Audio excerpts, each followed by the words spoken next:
How are you guys doing? Great. All right. So hello everybody, I'm David Choi, Hilton Chair of Entrepreneurship and Director of the Fred Kieser Center for Entrepreneurship at LMU. Good to see some alumni, good to see some students, good to see people who might become students. Okay. All right, thank you all for coming to the Conrad and Hilton Distinguished Entrepreneur Lecture Series. Today we have indeed a distinguished entrepreneur as our guest, Sarah Hardy, who is solving real important problems, making a real impact, leading a wonderful company with courage and passion. So we're very excited to have her here. But I'll leave the introduction of Sarah Hardy to Professor Jennifer Longyen. So let me introduce Professor Longyen. Okay? Professor Longyen has been teaching entrepreneurial leadership at the graduate level for messy students, I should explain, massive entrepreneurship and sustainable innovation students, and other students, MBA students and so on, who are lucky to take her class. To share a little bit about Professor Longyen and why she was special, and have a runny nose, she had an incredible career as an organizational development leader with top-notch companies like Best Buy, Motorola, Coca-Cola, before she joined another exciting company in Silicon Beach called Dollar Shave Club. Anybody remember Dollar Shave Club? And she was the first chief people officer there. And then upon the acquisition by Unilever for a small number, like $1.1 billion, she then stayed on as the COO. And then recently, she started a consulting company, C&Free Consulting. She works with top-notch VCs and accelerators, and she's brought in to sort of fix things. So she comes in, she assesses the situation, comes up with transformative solutions, and then galvanizes teams to implement those solutions. Okay? Now, as incredible as the qualifications are, I love instructors who love teaching, who love students, and that's exactly what Professor Longyen does. She started a career in education. She was at the University of Minnesota, running two major initiatives to help women and people of color on college campuses with organizations like the United Nations, First Lady Hillary Clinton, and American Council on Education. She's of course lectured at a number of schools, and then she ended up lecturing at our school, and then we decided you gotta just hang out here more often. So she's been teaching for us for the last 5 years. Let's give a big hand to Professor Longyen. Thank you, David. Please take my class. It's really fun. I've got 3 students over there, and hopefully they'll stay the same.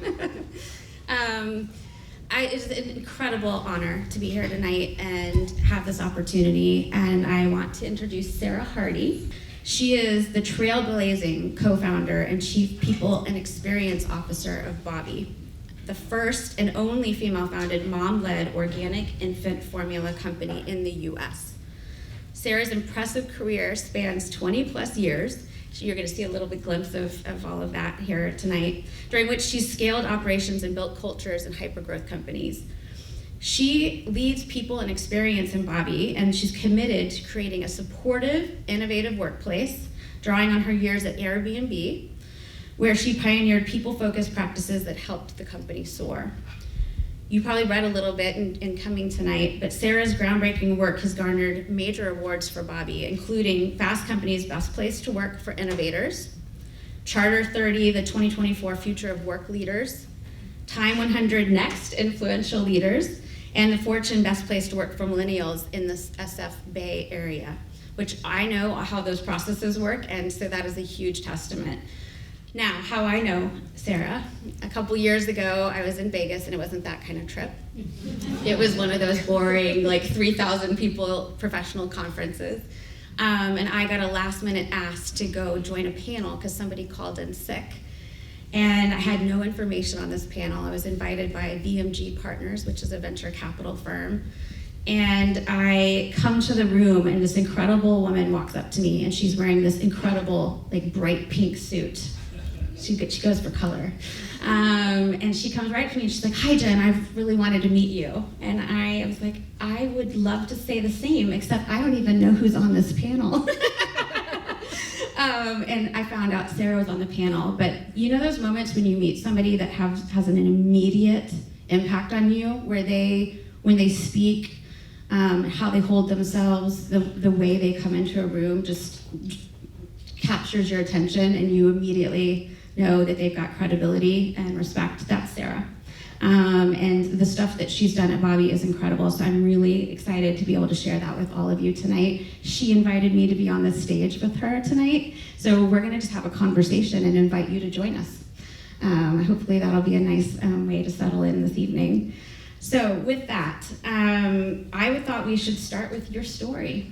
Should we play that? Hello. Hi. It's so great to be here. This is really fun. Jen, our second time together on stage. The feeling is mutual as well. You know, in that moment, looking over, I didn't get to know Jen until 20 seconds before this panel. I'm on stage with her and I'm like, all right, who's this later? Yes, I like what you're saying, but thank you for having me here, truly. I'm excited to talk about our story and our journey and also where we're going and what's coming next, but I have a little video that I'd like to share because I think it helps to ground us in who we are in the world as a business. It started at 10 p.m. in the formula aisle. I'm not going to feel bad about having to turn to something else, and I wish that every new parent could feel that way. And became real in a California basement. Guys, we have FDA approval on Bobbie. It wasn't easy. Raising families and trying to change an industry at the same time. We got maybe 4 hours of sleep last night. Bobbie! Yeah, honey? I'm agreeing on Hey, how about that board deck? There was many moments leading up to that where one would question, is this even possible to accomplish? We had to try. For 6 years, our mom-led team at Bobbie has been heads down preparing for this moment, to find the best possible people, to create the best possible products in our modern, new infant formula manufacturing facility right here in the US. Why? To heal a broken industry and better serve Bobbie families. Sure, it's meant late nights and a hell of a lot of airport Zooms. But you know the thing they say about easy. Nothing worth it ever is. We worked our ass off to get here. At the end of the day, I think the sheer persistence and determination of a group of parents, you're gonna get it done. finally here. Please welcome Sarah Hardy. Okay, so the question is, who are we? Let me set the stage a little bit. In the US, there are 4 million babies born every year. Many parents, when they're expecting that baby and spend many, many months awaiting their bundle of joy through doctor's appointments, are explained to that the best way to feed your child is through breastfeeding. And many, many moms start that journey expecting that they're gonna breastfeed exclusively for 12 months. 83% of parents will introduce formula within that first year. And it is an incredibly charged moment. It's something oftentimes is unexpected. When they do it, they have a hard time finding support and how to actually make that change. It's a heavily stigmatized product to even grapple with. And there's a huge feeling of shame. And so for us, you know, even just getting into this, Bobbie is the only mom-founded and mom-led infant formula company in the US, which is shocking, just given who's making purchasing decisions in a lot of these homes. And we are fully driven and fueled by our own personal experiences navigating this. You and I have talked about this before, but even the way that we have built our team and the composition and the DNA and the roots of the company influences actually everything about how we show up. It's who we hire, it's our hiring practices, it's the policies that we put into place to support our team, but it's also how we show up externally. Their brand and our external voice and being very, very authentic to who we are. Our whole goal is to shift culture. It's not to sell powdered milk. That's not very fun. That doesn't get me out of bed every day. It's to shift culture and to make parents feel supported, feel confident in their decisions, to stop comparing what's happening in their own homes to others, and to be there to support them with that through products and services and a brand voice and a community that supports them. I love that story, and I know that about you too, because I've gotten to know you and how important that is. So tell the audience a little bit more about Sarah and your journey and how you got here to this place. It's hard to sum that up, but I would say, at least at the baseline, I am low ego, high conviction. And these two things can exist simultaneously.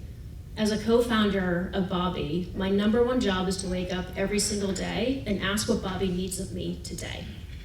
Sometimes that means leaning into my experience, 20 plus years in operations. Maybe it's my expertise. Maybe it's helping to weigh in on a values-based decision. Oftentimes it means getting out of the way.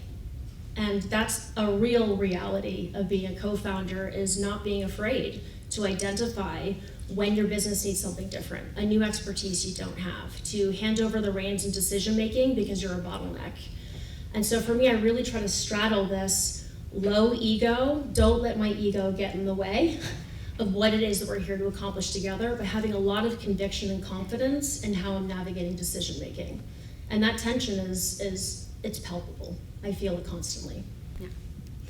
So one of the things Dr. Choi mentioned is that my class tends to be somewhat MBA students, so I get a lot of the MBA students, and then I get a lot of the entrepreneurship students, and everybody's trying to figure out their path. I don't know how all of you are feeling about that. But some are trying to contemplate, should I go in a big corporation with mature practices and learn that way, or should I try to start my own venture and do a startup? And you've had the experience in both. Can you share a little bit about that and what you learned from it and how you made the decision to leave Airbnb and go start this company? I would actually say my first leap was to Airbnb, which gave me the confidence to make a second leap. So I got off on a more traditional path after college. I spent almost a decade as a GM in commercial real estate development, of all things. And I got into it in the early 2000s at the height. It was creative, it was fast paced, it was really fun. I was in New York City, all the things. And I stayed through it through the crash.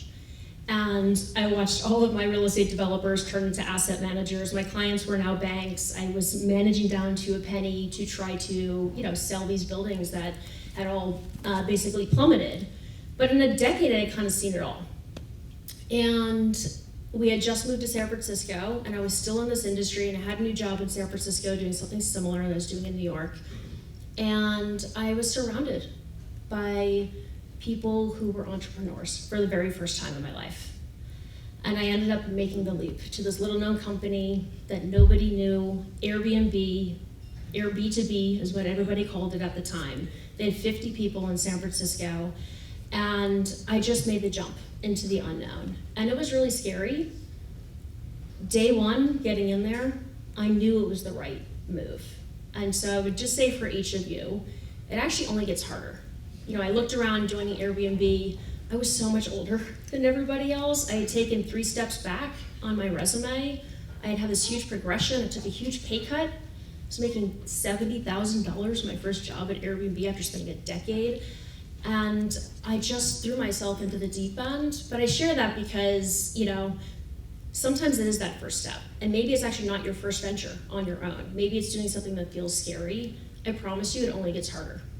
I think about that now, so when I took the jump from Airbnb to join Laura with Bobbie, I had 2 tiny kids at the time. But I knew what it felt like, and I knew what risk felt like, and I clearly could see the reward of how it could pay off, and it was frankly a pretty easy decision. I love that. One of the things that you and I've talked about, because you obviously joined Airbnb at early stages. I had the opportunity to do the same at Dollar Shave Club. I was employee 70, so I get it. And I think when I sat on that panel with you, one of the things that stood out is just how values-centered and Bobbie is, but specifically the opportunity that you've taken to shape the culture of Bobbie and how you've put consumers first, families first, and your employees first. Can you tell the audience a little bit about what that's been like to have the opportunity to shape and build a culture and how deliberate you've been in that journey? Yeah. Okay, well, my bio is Chief People and Experience Officer. What the heck does that mean? It's like not a title that you see every day. I've had many titles at Bobbie. This is my latest. But it's actually very intentional. And so my purview within Bobbie today, after growing to where we are right now, is actually overseeing all of employee experience, but also all of customer experience. And it's incredibly intentional, because I make sure that every day our employees are in touch with what customers are going through, whether it's who we're hiring, how we're hosting our all hands meetings all together, to what an offsite should look like. Every offsite we do has a customer component to it. And so I take blending those worlds extremely seriously. We will never get to where we're going if we don't understand what our customers are going through. And so it shows up in a variety of different ways. Our team at Bobbie, and obviously it's very unique to us given our products and what we're selling, we are majority parents. That's not a mistake. We're in 28 different states. We have a factory in Columbus, but we have a lot of people living all across the US. We have a very diverse team, and we reflect the community that we're serving. These are our lived experiences. And what it allows is really incredibly important conversations internally about how we want to show up and translating our experiences to understand better what our community and customers are going through. Yeah, and if you get a chance to follow Sarah, follow Bobbie, but also LinkedIn too, just seeing how that comes to life, highlighting the stories of your consumers and really telling that story, what matters to them. Let's go one step further. So we know in the world there are some folks that believe that you have to make a hard line decision between being profitable and being values driven. That somehow there's a zero-sum game there that they're playing. We have students that want to make a difference in the world and make money. In fact, we just saw a Post-it note outside that essentially said Be happy, make money. Yes. So tell us about how you've created a balance between doing good and taking care of families and driving a successful business. It's been the biggest differentiator for us, how we've chosen to show up. We are in many ways brand-led. Before we even launched our first product into the ego, system, we actually launched the brand first. And for us, it was a stamp of who we were and why we were here. Again, we're not here to sell powdered milk. So it's been part of our journey the whole time. I would say, just even, where do you want me to go with this again? Yeah, so tell us how you've driven like a successful business, but also stay values focused. Be happy, make money. Okay, so just being that. Exactly. But being brand led for us really has been the difference in terms of how we've showed up. So I actually brought one other little video if we can play it, because I think it will show that. But basically this is what happened. We have been taking a stand since the day that we launched. Part of that is advocating for parents well beyond the products that we're serving and selling. We got an inbound DM from Naomi Osaka last year to us at Bobbie, from her, saying, I'm a Bobbie parent, I've been following your brand, I love who you are in the world, and I would be very open, I would love to do something together. This is not us going after a celebrity or trying to pay somebody to stand by us. This is somebody who has seen us, who has followed us, who is interested and wants to actually put her own brand behind us.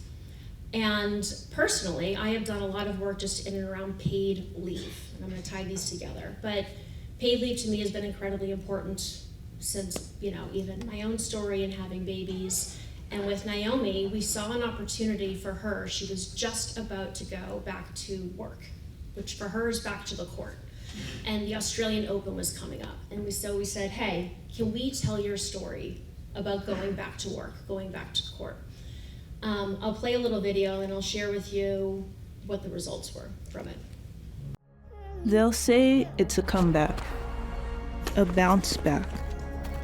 They'll ask what pushes me to stretch, to deal with the crap, to trust my instinct. You know what pushes me? You. Parents, we push harder. So we launched this campaign. Alongside the campaign, we launched a grant program. We opened up for applications for any American parent to share their story with us for a chance to get a grant for $580. Why $580? There was stalled out federal legislation in the Capitol to grant parents in the US $580 when they had a new baby to help them pay for the bills, diapers, formula, rent, whatever they needed. And so alongside launching this campaign, we opened up this application grant. What followed next was crazy. So we had 260 million impressions for this campaign over time. We had a 250% lift in our website traffic. We had over 10,000 applications for our grant program.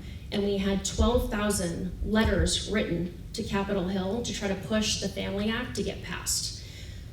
This was also the biggest growth driver by a long shot that we have ever seen. That ad never showed a can of formula. It doesn't show the price. We're not trying to sell you formula. We're trying to sell you our community and who we are and to get people to join our movement. And I think it's just a brilliant way to show that you can have both. When you are brand-led, values-led, the growth can follow. I love it. So these videos just really capture for me so much of what you stand for and what you've created.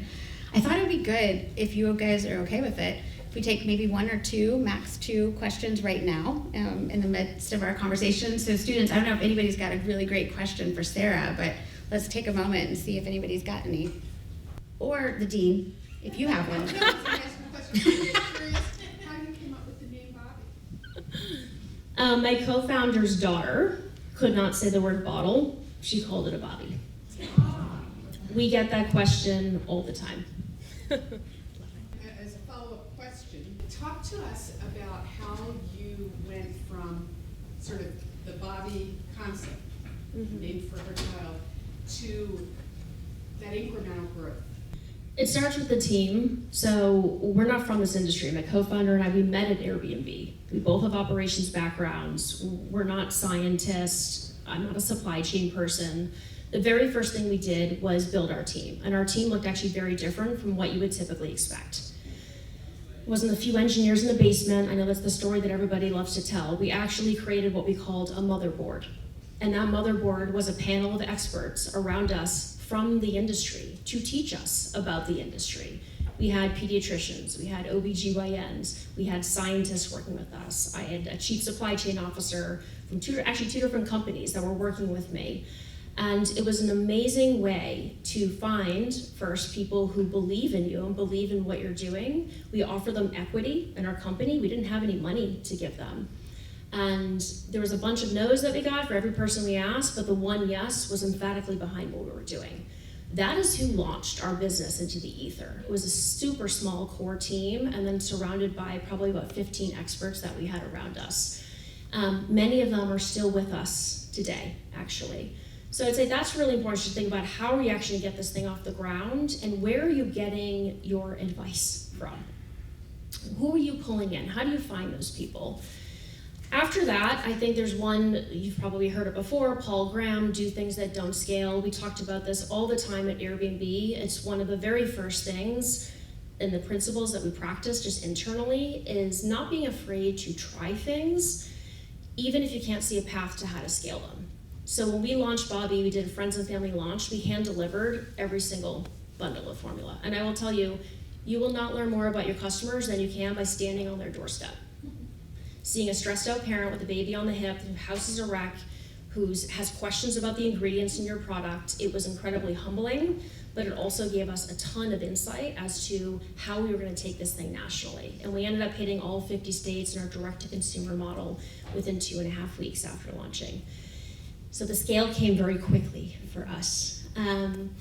But we still take that to heart. Today we still take the approach, do things that don't scale. I actually launched into chalk here because we do so on our motherboard, and I was like, all right, let's do this. Let's get into the formulary in the hospital. Maybe it was a little too early for us, but we learned a lot around what healthcare providers actually need to understand our product and to speak with their patients about it as well. But that's probably a big banner for us that we continue to practice even now, 6 years later. I was wondering, what were some of the biggest barriers to becoming like a reputable brand when you were starting up? Yes.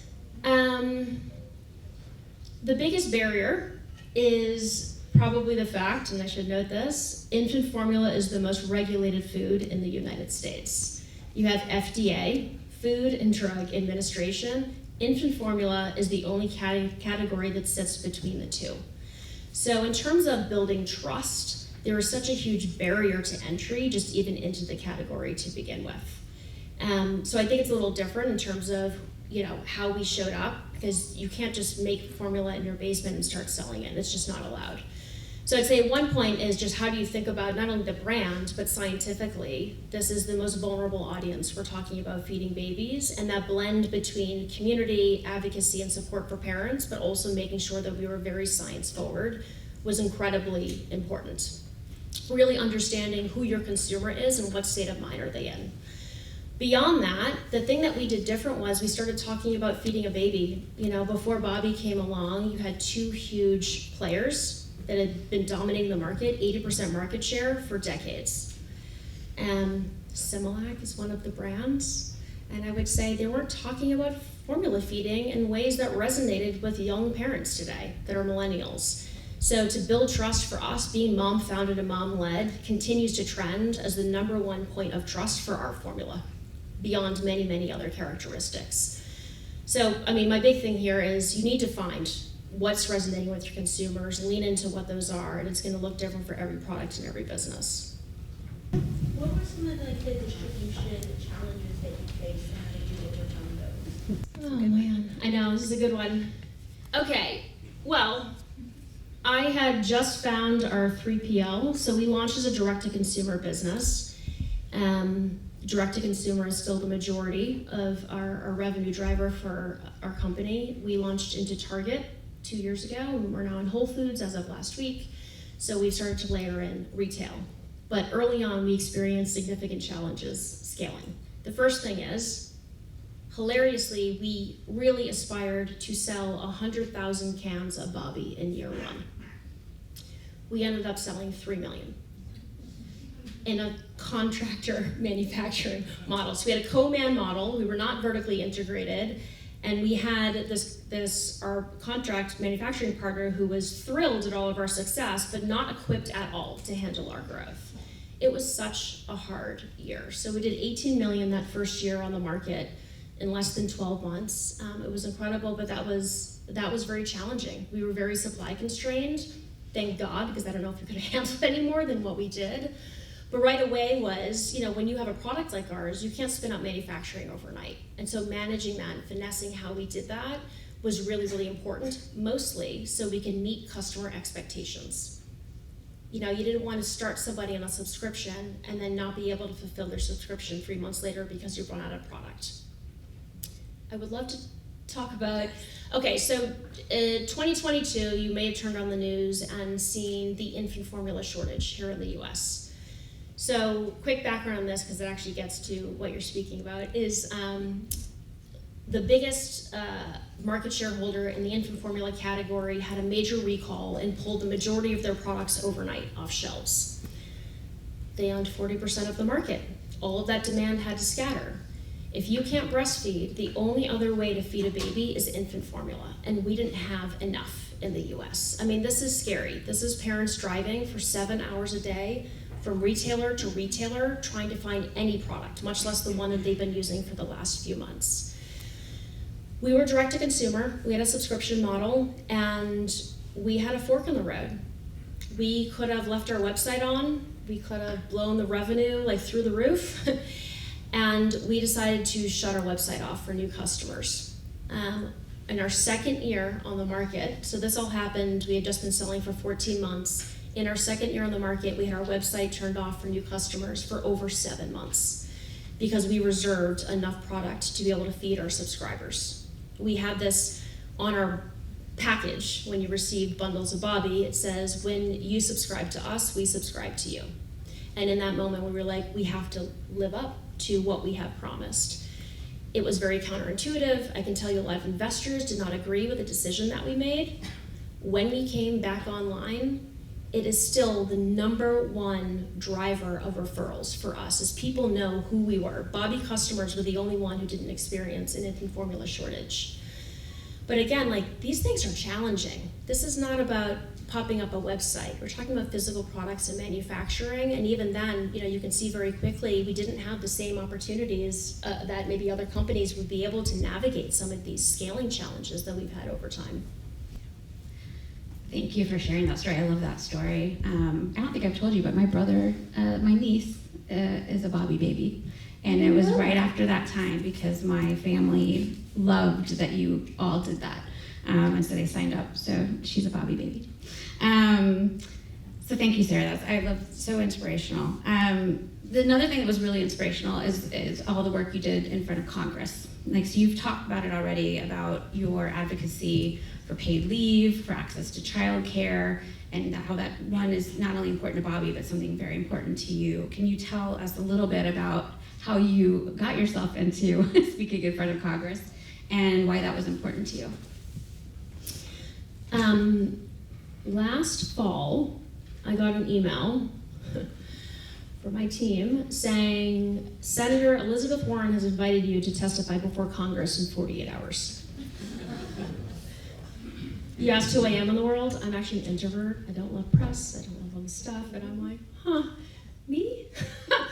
But honestly, like, in that moment, I'm thinking to myself, what on earth do I have to say about childcare in the US? I'm not even in that industry. I really had a moment being like, I have no idea how she even got my name. Of course, she'd heard about who we were in other ways. And it took me all of 5 minutes to realize that I had everything to say about childcare in the US. I was a business leader. Childcare is powering my business. We're 2/3 parents. If parents don't have access to affordable and accessible childcare, they're not coming to work. So just as a leader of a team of parents, I was like, okay, I actually have a lot to say. But as a mom, I'd gone through my own challenges. And so the next day I boarded a flight and I wrote my testimony on the flight, and I found myself on the Hill testifying. And again, I just think it's for us, we define our scope so broad. And when we show up in these different ways, it has opened doors to politicians that help us in manufacturing in the US. It's opened our doors to partner with celebrities or athletes like Naomi Osaka. And we continue to define our scope very, very broad because it continues to open doors. This opportunity did exactly that. We have had a ton of advocacy work that we've done on the Hill thereafter. We drafted the first ever infant formula manufacturing bill that we introduced on the floor last spring, and many of the relationships are born out of these types of moments that we have. So I have a lot to say about childcare. I don't think anybody here really wants to talk to me about that after, but yes, I have thoughts. Yes, you will. If you don't today, you will care eventually about the childcare access. I thought it'd be fun to do a rapid fire version of our questions and get to know a little bit more about your story and how you got here. So many of you know and saw in the video, Laura, your co-founder. So she had already started Bobbie for a year. She asked you to join her. First off, what was your reaction, and who was your first call to see if that was a crazy idea? So Laura and I worked together at Airbnb. She left, she bootstrapped Bobbie, and she realized in those early days it's actually quite lonely to be alone in your basement. And started talking to investors about, hey, I'm thinking about bringing on a co-founder. And they said to her, go find your opposite. If you've ever been down this path, or they will tell you to find your opposite on paper. Laura and I are not the opposites on paper. We are actually very, very similar in our backgrounds. But oftentimes you're like, oh, you have an operator, and who's your tech person? Who's the front man, who's behind the scenes? And Laura and I are actually very similar, but what we had was trust. And we had worked together for over 5 years in that pressure cooker at Airbnb. We'd seen each other at our best, at our worst, and we trusted each other fundamentally. And so she bucked all of the advice that she got and ended up asking me to be her co-founder. I had two thoughts before I got to yes. One was, okay, this is the most regulated food in the US. That feels very scary. How are we gonna navigate that? Second thing was I had 2 tiny kids. I had a baby and a toddler, and I'm like, I don't think this is the right time for me, honestly. And we talked about it. We were very, very intentional about designing our relationship. Ultimately, the stars had aligned in many ways. The first thing is, this is a product I wish I had. I actually imported formula from Europe because at the time it was noted it was a higher standard, higher quality ingredients, and I didn't trust US products. So I wish I had Bobbie for my kids. I didn't. Second thing is, when I returned to work after having my daughter at Airbnb, I struggled to breastfeed, and I changed my whole career based on the terrible landing that I had back in the workplace to make a difference. And I left my post as an executive in operations, and I joined our employee experience team at the time to help Airbnb scale from 1,000 to over 7,000 employees by the time that I left. And their people, programs, culture, things like that, to make sure they could get where they're going. So it was a product I believed in, it was a mission I believed in, and it was Laura, who clearly had been my work wife for a very long time. That's what gave me the courage, to take the leap. And we haven't looked back, but I would say there's a lot of things for us that it wouldn't be obvious that you would make the decisions that we had made. What about your first aha in this industry? I like to execute. I'm like, give me the checklist. I can drive anything. I don't care how complex it is. I get so much joy just delivering. And I was incredibly humbled by my number one fear of working in a regulated industry. I was like, FDA, no problem. We'll get this puppy approved. Where's the checklist?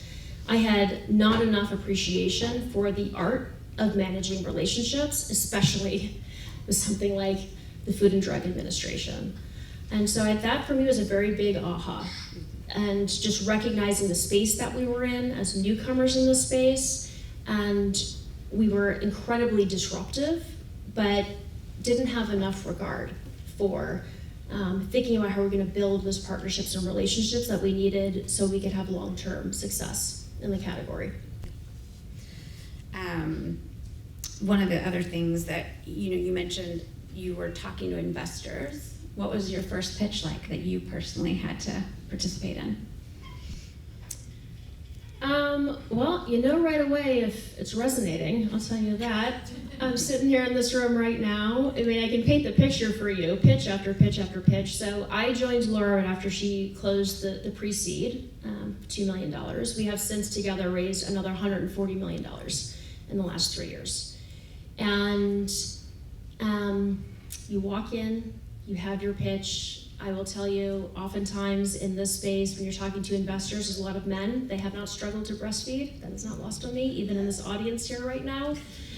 And it's hard. That can be a big barrier. And ultimately, did it weed out a lot of potential investors who we've since heard from that they missed the boat? Yes. But what we ended up with was investors who had stories. They had a wife who had struggled to breastfeed, somebody who couldn't go back to work. They themselves never had paid leave, and they were back at work when their baby was at home on day 2. And we had to cast a much wider net, but who we ended up with around the table fully believed wholeheartedly in what we were up to and understood the opportunity that we were behind. So there has been many, many pitches. There's been a lot of funding, since. I hope we don't have to raise any more money.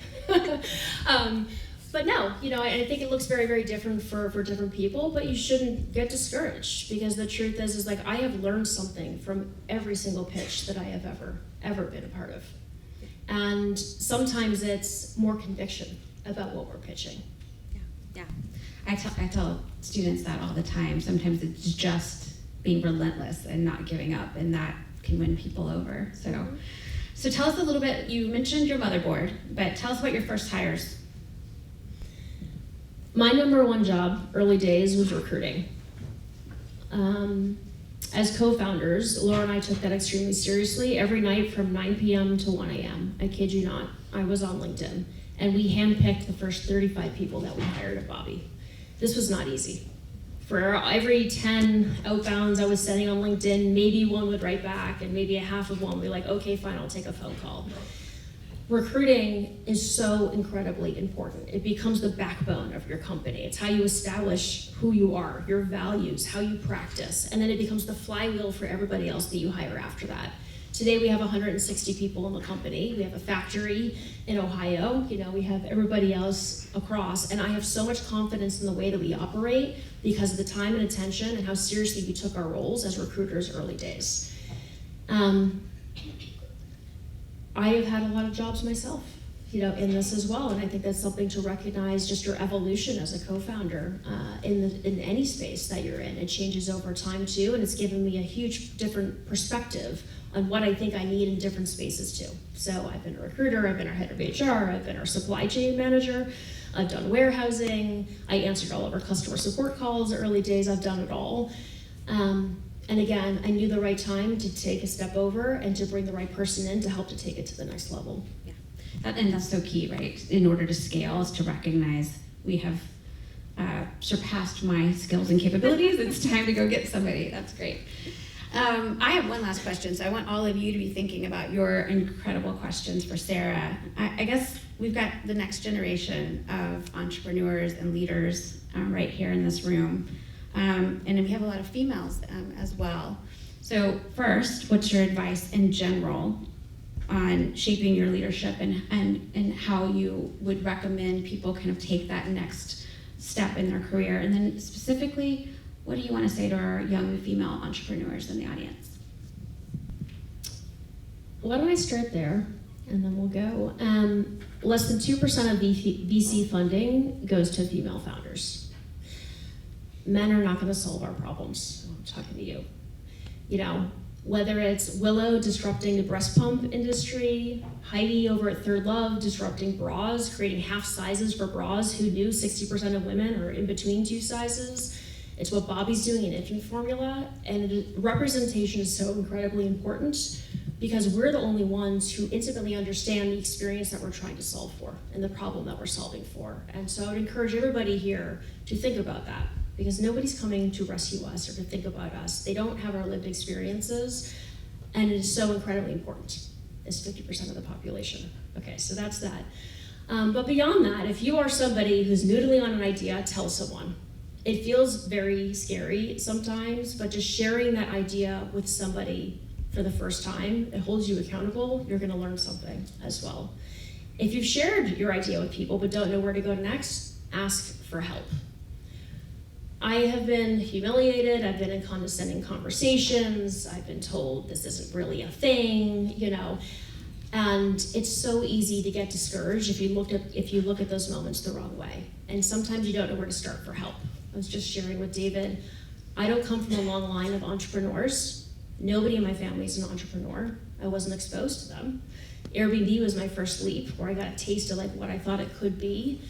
And building a network doesn't come easily to a lot of people. And I have reached out to many, many people on LinkedIn on, hey, love what you're doing. Would you be up for a chat? It's so uncomfortable, especially early days though. It's just a bounce an idea. I think you'll be surprised at who says yes. So I would say, if you have an idea, tell someone if you haven't told anybody yet. And secondly, if you need help, ask for it. I love that advice. So with that, yes, questions? Who was the smartest investor that helped you with your business? Because raising $140 million is very impressive. Investors can be a hodgepodge, I would say. And we take different things from different investors. We also ignore different things from different investors, depending on what we're trying to do. Early days, I would say VMG has been an incredible investor. They're very well known in the CPG space, from Justin's Peanut Butter to Spindrift to Lily's, you name it.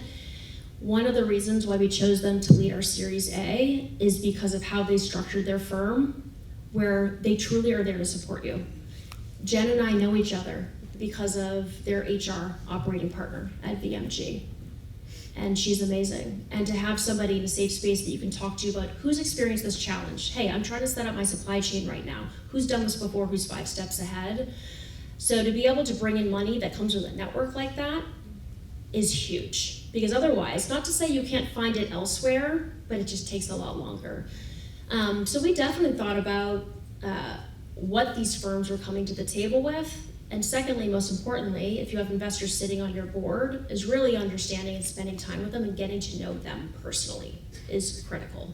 So we really put in a lot of work to get to know who are these investors, what's behind them, whether it's lunch or dinner, because it's just so much more than the money at the end of the day, especially if they're taking a board seat, they're helping to drive the future of your business.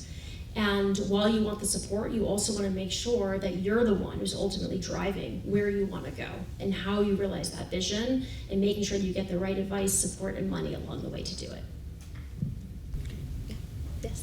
Yeah, you spoke about how shutting down your website and prioritizing your subscribers helped you build good relationships. Do you think Bobbie would be where it is today if you guys did not do that? I don't think so. I actually don't. So, you know, to go dark for 7 months to new customers, I can't even tell you how many parents were literally calling us and crying and begging to get off our wait list. Our wait list had 20,000 people on it. 20,000 people on our wait list because they couldn't feed their baby. I can't even express to you the heartbreak that these parents were feeling and how completely unacceptable it was that America couldn't feed our own babies because of this oligopoly in our category. If we had continued to take customers on in that subscription model and jack up our revenue, I do think we would have burned bridges with every single customer we had. And I don't know that we ever would have come out of that. And I mean it when I say, like, people, when I meet them, they still say, oh my gosh, my sister, you took care of her during the shortage. It comes up in almost every single conversation we have that somebody was impacted and protected. Bobbie, today, to give you a size of scale, we've served over 500,000 babies. January will be our 3rd year on the market. How long did it take to get FDA approval? What was that process like? Were they empathetic to your mission, or was it just like, this is what was that journey like? Oh my gosh. What was that journey like? Well, let me give you a little story here. We launched a prototype toddler formula into market. I won't get into all of the mechanics here there. Very early on. That was the friends and family launch that we did. We got amazing tier 1 press on this. And ultimately, the FDA felt like we were positioned as an infant formula, which is regulated totally differently. And we found ourselves very quickly, within 5 days, talking to the FDA. Not great. And they basically said, you know, the press is calling you an infant formula, you're saying you're a toddler formula, infant formula is regulated differently, you need to have a market withdrawal on your product. And we did. I mean, I can't tell you, you talk about a heroine journey to come back from something like that, it was huge. It could have been the death of the company. Ultimately, 2 things happened. The first thing was, the one contract manufacturing group in the US that makes infant formula, who had told us they were not interested in working with us originally, was like, wow, we saw the press article and what happened with the FDA, and we're really impressed with how you handled yourself. Will you come back to the table? We're willing to revisit our terms to see if we could work with a startup for the very first time. Second thing that happened was we caught the attention of investors. So we had somebody step forward who was like, hey, with everything going on, I can see you're disrupting things. They love when you catch attention, and we end up raising another round of money. That $4 million that we raised in that second round is what got us the FDA approval. Bobbie was the first brand to get approved in over 6 years in our category. And it's no joke.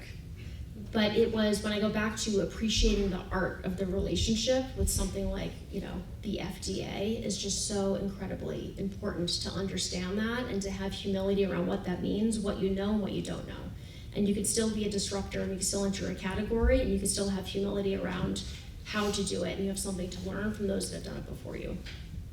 So like you said, how the manufacturing company was impressed by how you guys handled it and pulled it off. Do you think the FDA was also impressed by that? And Absolutely not. No. Well, I will tell you what we did do was Laura and I wrote a letter to the FDA after this and said, we want to introduce ourselves. And we actually had an advisor, a regulatory advisor, who was like, nobody writes the FDA a letter. They're not going to meet you for lunch. That's not how this works. We felt misunderstood in that moment. And they said yes. And we flew out and we had lunch with the infant formula team. It wasn't warm and fuzzy, but we got an opportunity to introduce who we were, why we were getting into this, our commitment to safety and to quality, and why we felt like our category needed change. That definitely set the foundation for a smoother relationship moving forward, but that was not the advice that we got. But again, when you lead with values, sometimes you make different decisions than others that came before you, and that was a big decision that we made and ended up working out in our favor. Back there. Do you have an exit strategy? Many of our employees would love the answer to this question. We don't talk about exiting all the time, but what we talk about is optionality. The rate at which we're growing, we also want to make sure that Bobbie gets to see its potential. We want to take this thing global. We want to be on shelves everywhere. We just feel like, there's an opportunity here in the US, there's certainly opportunity everywhere else. So one of the things that we think about a lot is making sure that we don't accidentally have a one-way door decision. We grow the business so big that the only way to exit is to go public. That might be fine, but we'd like to know if we're too big to get acquired, and if that might not be the best way to actually bring Bobbie to the next phase of its life. So we, in a very small circle, grapple oftentimes with what does optionality for us look like, and how are we preserving optionality at any given moment so we can continue to run the business the way that we want to. It's like a half answer. I want to ask if you can elaborate on how you found the experts, like the doctors and the scientists. How did you find the right people? It's pretty simple. We just talk to a lot of people. And you find yourself in these conversations. Maybe you're talking to a pediatrician, and then they're like, OBGYNs, they're always saying X, Y, and Z to expectant mothers. And you're like, oh, okay, maybe we need an OBGYN. For us, we started to identify what are the skill sets that we're actually missing, and it's quite obvious. I'll tell you, for me to set up a huge distribution network to launch a direct-to-consumer subscription business coming from Airbnb, I was like, I need to talk to somebody who's done this before. One of my very first motherboard hires was somebody who had run it for Plum, and she'd been at CocoKind. She could do this with her eyes closed. And she toured all of these sites with me. We flew to New Jersey together. But it's quite obvious in terms of where you think your skills are missing. I think what's less obvious is sometimes you feel like you have to hire all those people. And so I just kept very front and center, what am I actually looking for? Am I looking for just expertise advice, some coaching? Is this something I can deliver on? Or am I looking for something more? These folks, on average, they were giving us 5 to 8 hours per month, to give you an idea. But there's really no magic sauce to it. It's really just looking around the table and asking yourself, okay, I'm not gonna hire a pediatrician and pay him $300,000 a year to come sit here. Will I give him some equity and a few bucks maybe every month? Yes, absolutely. And it just took us so far. It carried us the first 2 years. Yeah, so you guys sell retail and subscription. Is one more profitable, or how do you manage that? For us, direct to consumer is more profitable. The margins are much better. The vast majority of our business is still direct to consumer, so it's over 80% of our revenue comes from our website. It's wild knowing that we've been nationally in Target for almost 2 years at this point, just to give you a sense of scale in some ways. Our move into retail was actually not growth driven. It was to build trust.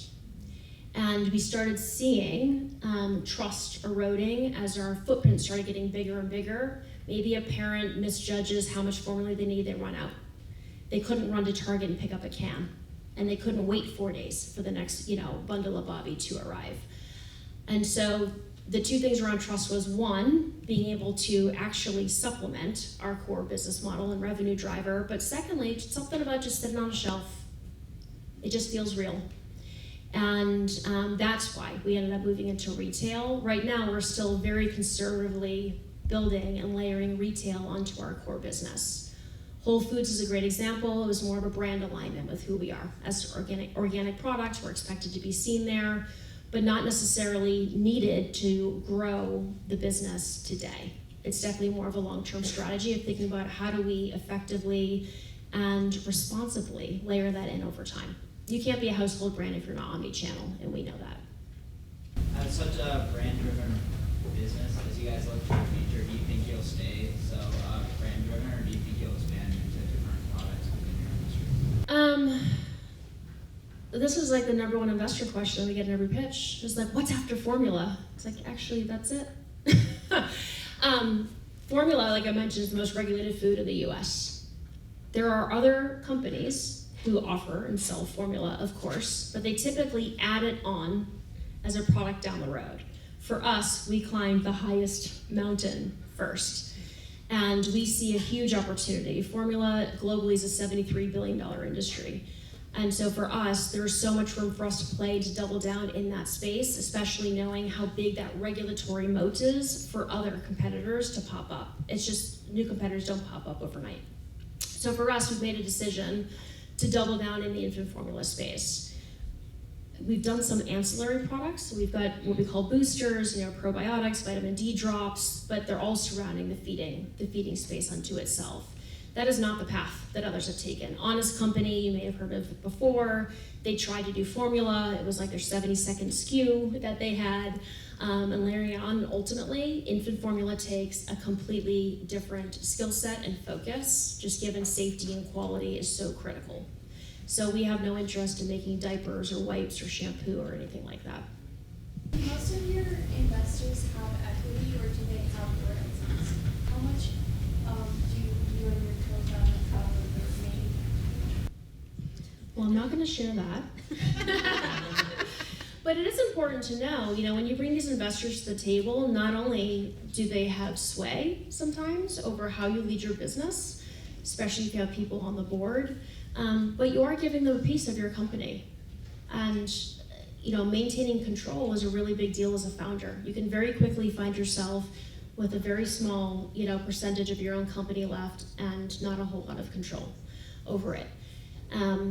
So for us, we really try to balance that to make sure that we have people around the table that we trust, who are bringing value to the table, that see the same long-term potential of where we're going, that are aligned in what the exit strategy could be, for Bobbie. And the makeup of your cap table has a huge influence over your business. My question is, how did you balance starting and scaling Bobbie while maintaining a good relationship with your spouse and raising your kids? That's a lot to juggle. It is. My husband is cut from the same cloth. We raised Series A's at the same time. We were pitching the same investors from back-to-back rooms in my house. It was loving and competitive. I won. My husband has been my biggest supporter. And I feel very lucky to have, he's the one that encouraged me to quit my job and join Airbnb. He's the one phone call across the kitchen counter that I made when I was like, I think I'm gonna do this thing with Laura. He has cut down so much of the noise and distraction and truly believed in everything I'm doing from day one. It is so important to have a support structure. It doesn't have to be a spouse, but you need someone to be able to talk to and lean on that you can trust, even to bounce ideas off. He has been that for me. It has not been easy. He exited his last company and he's not been working for the last 2 years. And he is the primary parent in my house. He makes every lunch, he does every field trip. He's basically a professional trail runner at this point. But much of his decision making is because it's my turn now. And I know that if I needed to be on a plane the next day, I can do it without asking twice. He's also getting the itch, so we'll see what happens. But there's a lot of sacrifice that happens in the home, and I think about that a lot. I've missed some of my kids' activities, and that's hard sometimes, and I so deeply believe in what we're doing, and my kids are really proud of me, especially my daughter. She looks at me and she tells all her friends about who I am and what I do, and she wants to be the CEO. My son wants to be number 2. He's like you, Mom, number 2. Like, isn't that what a COO does? And I'm like, yes, honey, actually. But no, it's real. And I won't sugarcoat it. There's definitely tense moments, but it's a partnership for sure. Yes. Okay. As you mentioned, bringing on a great team and staff is important. Other than having a great mission, what is Bobbie doing to keep its employees engaged, motivated, and happy? Every day we talk about this. We lead with integrity, authenticity, and transparency as much as we can. When we are struggling with things, we talk about it in our all hands meeting. There's very few closed rooms and doors, where we're discussing things that we don't bring the broader company into more often. Running a remote team also puts a different level of pressure in terms of how you operate as well. So for us, how we drive motivation and engagement might look a little bit different. You have to be incredibly intentional about how you spend your time. Internal communications is so important. When you're not sitting in an office with each other, you can't take for granted that so-and-so is on the right path, or is working on the right things, or knows that their grandmother just died and they didn't tell anybody. I mean, these kinds of things, they don't manifest in a remote environment in the same way. So we do think about engagement a lot. A lot of these accolades that we've got about best workplace is because of the way that we run our team. I mentioned a little bit about paid leave. That is probably one of the biggest things that we are most renowned for. When I started Bobbie, I was like, let's throw this old playbook out the door. It doesn't work for me. And we took a hugely progressive view on what parental leave should look like, even at a small company. We give 12 months of leave at my company. 12 months. 20% of our team will have gone on leave in the last 18 months, so it's a beast to manage, but it's the right thing to do. Our retention is super high. Our non-parents appreciate it because they see us taking care of other employees as well. But it's just one example of when you stand by employees and think about what's your team need from you, it will lead you to creative spaces to meet them where they're at. One more question. Is the parent leave that you described both for men and women? It is. Mm-hmm. Yeah. That was really important to me. When I had my baby, my husband didn't have a leave. And so we were in the NICU and he left the NICU to go back to work. And I was not doing that again. So I felt very strongly to make sure that dads, can be there too. I see you back there. Let's get your question in. Come on. I wanted to ask, what was the process moment you had complete confidence in Bobbie as a product? Was it maybe confirmation from one of the scientists or someone you guys had come on? Yeah. I would say I've been confident all along. That's definitely true. Wouldn't have said yes, but there's definitely been some moments. I think it was actually leading up to our launch, our first product launch. Twice a week, Laura and I would host what we called behind the scenes. We would scour Instagram for parents who had shared their feeding stories, who were struggling to breastfeed or feeling pressure. There was a hashtag that is best, and we would randomly reach out to people on Instagram and invite them to join two strangers for a conversation to share their feeding journeys. And we did that for the 12 months leading up to our product launch. And what I learned in that moment was we were onto something. You just knew. And what happened was the day that we launched, we had hundreds of parents show up for us because we had met every single one of them personally. We had no more than 5 people in these sessions. We round robin, we listened to their stories, we asked them questions, we asked where they had been failed in support and products from their doctors, you name it. And it was basically, consumer research for us, but it was then that I was just like, this is it. we're gonna hit it out of the park. We did not expect to do 3 million cans in our first year. That was a whole other thing. But no, I would say I was coming out of those first few, we just knew. And with that, I want to thank you for joining us this evening. Please, let's all celebrate Sarah.